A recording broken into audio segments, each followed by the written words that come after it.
कि हमने लोगों से पूछा कि इतने लोग घायल, इतने लोगों के मारे जाने की खबर सामने आ रही है। मैं आपको बताऊं 50 से अबव है। 50 से अबव है। दिल्ली ब्लास्ट में 12 लोगों की नहीं बल्कि 50 लोगों की जानें गई थी। टीवी मीडिया सच को छिपा रहा है और आपको गलतफहमी में जीने को मजबूर कर रहा है। नमस्कार, मेरा नाम है नवीन कुमार। देखिए, 10 नवंबर 2025 शाम 6:50 पर दिल्ली के लाल किले पर एक हादसा होता है, एक धमाका होता है और बताया जाता है उस धमाके में 50 लोगों की जानें चली गई थी। आधिकारिक रिपोर्ट जो है उसमें बताया जा रहा है 12 लोगों की जानें गई हैं। सीसीटीवी आपकी स्क्रीन पर लगातार चल रहा है, किस तरीके से उस एरिया में चहल पहल रहती है और फिर इसके बाद एकाएक ब्लास्ट होता है। तमाम गाड़ियां जल करके राख हो जाती हैं। देश के गृह मंत्री अमित शाह अस्पताल पहुंचते हैं और जहां पर ब्लास्ट हुआ वहां पहुंचते हैं, लेकिन इस देश की गोदी मीडिया आपके साथ नाइंसाफी कर रही है, झूठ बोल रही है, आपको बेवकूफ बना रही है। गोदी मीडिया लगातार एजेंडा चला रही है। गोदी मीडिया का साफ तौर पर यह कहना है कि देखिए, ये जो धमाका हुआ, धमाका करने वाला कोई और नहीं बल्कि मुसलमान था। अब मैं आपसे सवाल कर रहा हूं, इस देश की गोदी मीडिया से सवाल पूछना चाहता हूं। बताओ, संसद में जब सेज लगा करके कुछ लोग घुस गए, गलती किसकी थी? दिल्ली में ब्लास्ट हुआ, गलती किसकी? पुलवामा में अटैक हुआ, गलती किसकी? पहलगाम में हमारे निर्दोष भाई बहन मार दिए गए, तो गलती किसकी? जवाबदेही किसकी तय होगी? या सिर्फ एक कह देना कि धमाका करने वाले धमाका कर रहे हैं? अगर सारी जिम्मेदारी या सिर्फ संयोग बताना है तो दिल्ली पुलिस को, आईबी को, सबको घर पर बिठा दीजिए। क्यों? हमारे टैक्स के पैसों से ये लोग वेतन ले रहे हैं। मत दीजिए वेतन, घर बैठा दीजिए। मेरा कहना सिर्फ इतना सा है, इस देश की सरकार से सवाल होना चाहिए।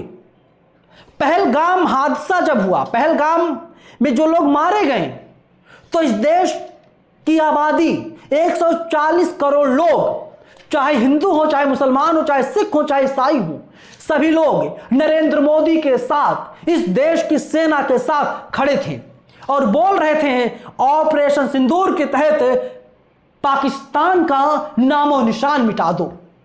लेकिन डोनाल्ड ट्रंप के कहने पर नरेंद्र मोदी झुक जाते हैं और ऑपरेशन सिंदूर को रोक दिया जाता है, सीज फायर कर दिया जाता है। सीज फायर करने की नौबत आखिर क्यों आई? अभी भी हमारे देश की सरकारें बोल रही है ऑपरेशन सिंदूर चल रहा है। अगर ऑपरेशन सिंदूर वास्तव में चल रहा है तो बताइए दिल्ली में धमाका कैसे हुआ? क्या यह आतंकी हमला नहीं है? जिम्मेदारी कौन लेगा? किसकी जिम्मेदारी है? ये जो धमाका हुआ अमित शाह की है, नरेंद्र मोदी की है या किसी और की है? कौन भारत की खाता है, कौन पाकिस्तान की गाता है? ये सवाल है। लेकिन उससे बड़ा सवाल है दोस्तों कि आप मुझे बताइए, भारत पाकिस्तान की बात तो हो रही यहां पर, लेकिन जो इंटेलिजेंस है, जो आईबी है, वे लोग क्या कर रहे थे? खबरों की माने तो देश के गृह मंत्री को हर रोज आईबी वाले ब्रीफिंग देते हैं, बताते हैं क्या हालात हैं इस देश के, देश में चल क्या रहा है। जब देश की राजधानी दिल्ली सेफ नहीं है तो बिहार में, यूपी में बैठा हुआ आदमी खुद को कैसे सुरक्षित महसूस कर सकता है। हमारे देश में बस हादसे होते हैं, लेकिन वहां की सरकारें ये कहती हैं कि जिन लोगों की जानें गई हैं उनको 2 लाख, 4 लाख, 5 लाख, 10 लाख रुपए दिए जा रहे हैं मुआवजे के तौर पर। दिल्ली में जो लोग मार दिए गए उनके परिवार वालों को अब तक मुआवजे का ऐलान क्यों नहीं किया गया? जब से भारतीय जनता पार्टी आई है इस देश में ऐसी घटनाएं क्यों हो रही हैं? नरेंद्र मोदी कहा करते थे हमारा देश भारत सुरक्षित हाथों में है। सुरक्षित किसे माना जाए, उसका पैमाना क्या है? सुरक्षित जो शब्द है उसकी डेफिनेशन क्या है? कौन जवाब देगा? कल इस देश की गोदी मीडिया ने एक खबर चला दी, एक्टर धर्मेंद्र मर गए, उनका निधन हो गया।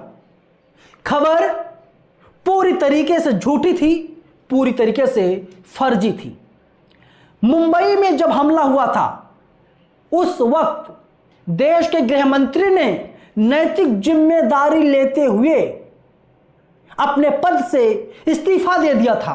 7 महीने के भीतर हमारे देश में 2 बड़े आतंकी हमले हुए, लेकिन हमारे देश के गृह मंत्री अमित शाह अभी भी कुर्सी से चिपके हुए हैं।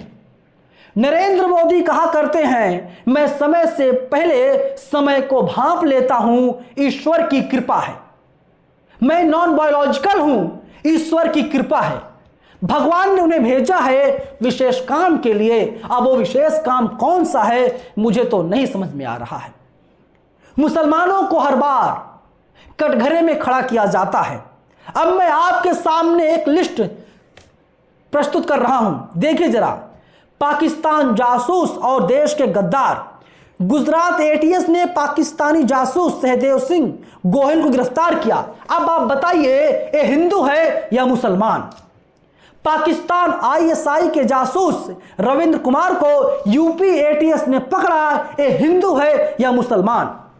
पाकिस्तान की जासूसी करने वाला मोची सुनील कुमार गिरफ्तार, ये हिंदू है या मुसलमान? आप धर्म खोजिए।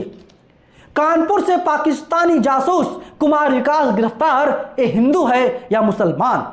पाकिस्तान के लिए जासूस करने वाला राम सिंह गोरखपुर से गिरफ्तार। गुजरात एटीएस ने पाकिस्तान के लिए जासूसी कर रहे दीपेश गोहिल को पकड़ा। पाकिस्तानी एजेंट प्रवीण मिश्रा को क्राइम ब्रांच ने किया गिरफ्तार। हरियाणा के कैथल से पकड़ा गया पाकिस्तानी जासूस देवेंद्र सिंह। बताइए इनका धर्म क्या है? इनका धर्म इस्लाम है या इनका धर्म सनातन है या फिर इनका धर्म हिंदू है?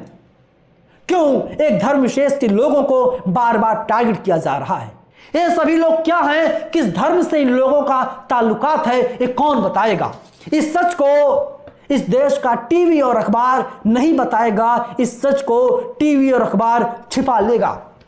डीआरडीओ में बैठा हुआ है एक अधिकारी किस तरीके से पाकिस्तानी लड़की के चक्कर में पड़ करके भारत की सारी इंफॉर्मेशन को लीक कर रहा था, पाकिस्तान तक पहुंचा रहा था। एक गद्दार है या कुछ और है?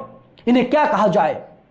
गिरफ्तार किया गया, लेकिन हमारे देश की टीवी मीडिया इस पर ना तो कोई डिबेट करेगी, ना ही इस खबर को तवज्जो दिया जाएगा।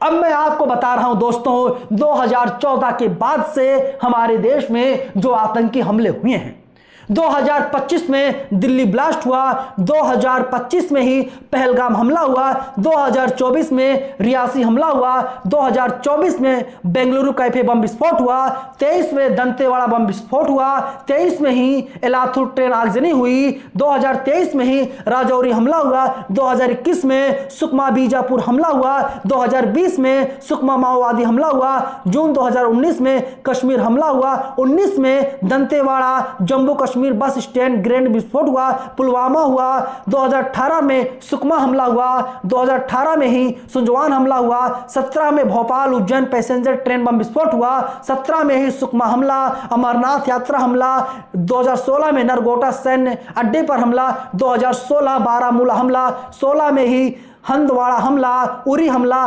बारामूला कोकराझार गोलीबारी, पठानकोट हमला, पंपोर हमला, गुरदासपुर हमला, जम्मू हमला, मणिपुर हमला, असम हिंसा और 14 में ही बेंगलुरु विस्फोट हुआ था। बताइए सरकार किसकी है, नैतिक जिम्मेदारी किसकी है, इस्तीफा किसको देना चाहिए। लेकिन दिल्ली हमला जब हुआ, दिल्ली ब्लास्ट जब हुआ, उसके बाद हमारे देश के वजीर आजम, शहंशाह, बादशाह, हिंदू हृदय सम्राट नरेंद्र मोदी देश छोड़ करके चले गए विदेश, भूटान चले गए और वहां से हुंकार भर रहे थे। किसके खिलाफ? जिन लोगों ने इस ब्लास्ट को किया है। जब पहलगाम आतंकी हमला हुआ तो हमारे देश की गोदी मीडिया ने कहा कि नरेंद्र मोदी सऊदी की यात्रा को रद्द करते हुए भारत आ रहे हैं क्योंकि सारा काम रुक जाए, लेकिन हमारा देश नहीं रुकना चाहिए। दिल्ली में जब विस्फोट हुआ, नरेंद्र मोदी भूटान चले गए और हमारे देश की एक गोदी मीडिया कहने लगी, देखिए नरेंद्र मोदी भूटान इसलिए गए कि देश नहीं रुकना चाहिए। मतलब नरेंद्र मोदी जो भी काम करें, अच्छा करें बुरा करें, इन गोदी मीडिया के लिए सारे काम मास्टर स्ट्रोक जैसे लगते हैं। ये देश भगवान भरोसे चल रहा है, ये कहने में शायद किसी को कोई गुरेज नहीं होना चाहिए। लेकिन जो बुनियादी सवाल है वो सवाल इस देश की गोदी मीडिया नहीं पूछ रही है। जिस सच को मैंने बताया, इस सच को ना तो कोई अखबार दिखाएगा, ना ही कोई टीवी वाला आपको बताएगा। टीवी चैनल इस खबर को छिपा लेंगे। इसलिए आप लोग इस वीडियो को ज्यादा से ज्यादा लोगों तक पहुंचाइए और बताइए नरेंद्र मोदी सरकार की असली हकीकत यही है। और आपके मन में जो कुछ चल रहा है इस वीडियो को लेकर के कमेंट बॉक्स में आप लोग अपनी राय जरूर लिखिएगा। धन्यवाद।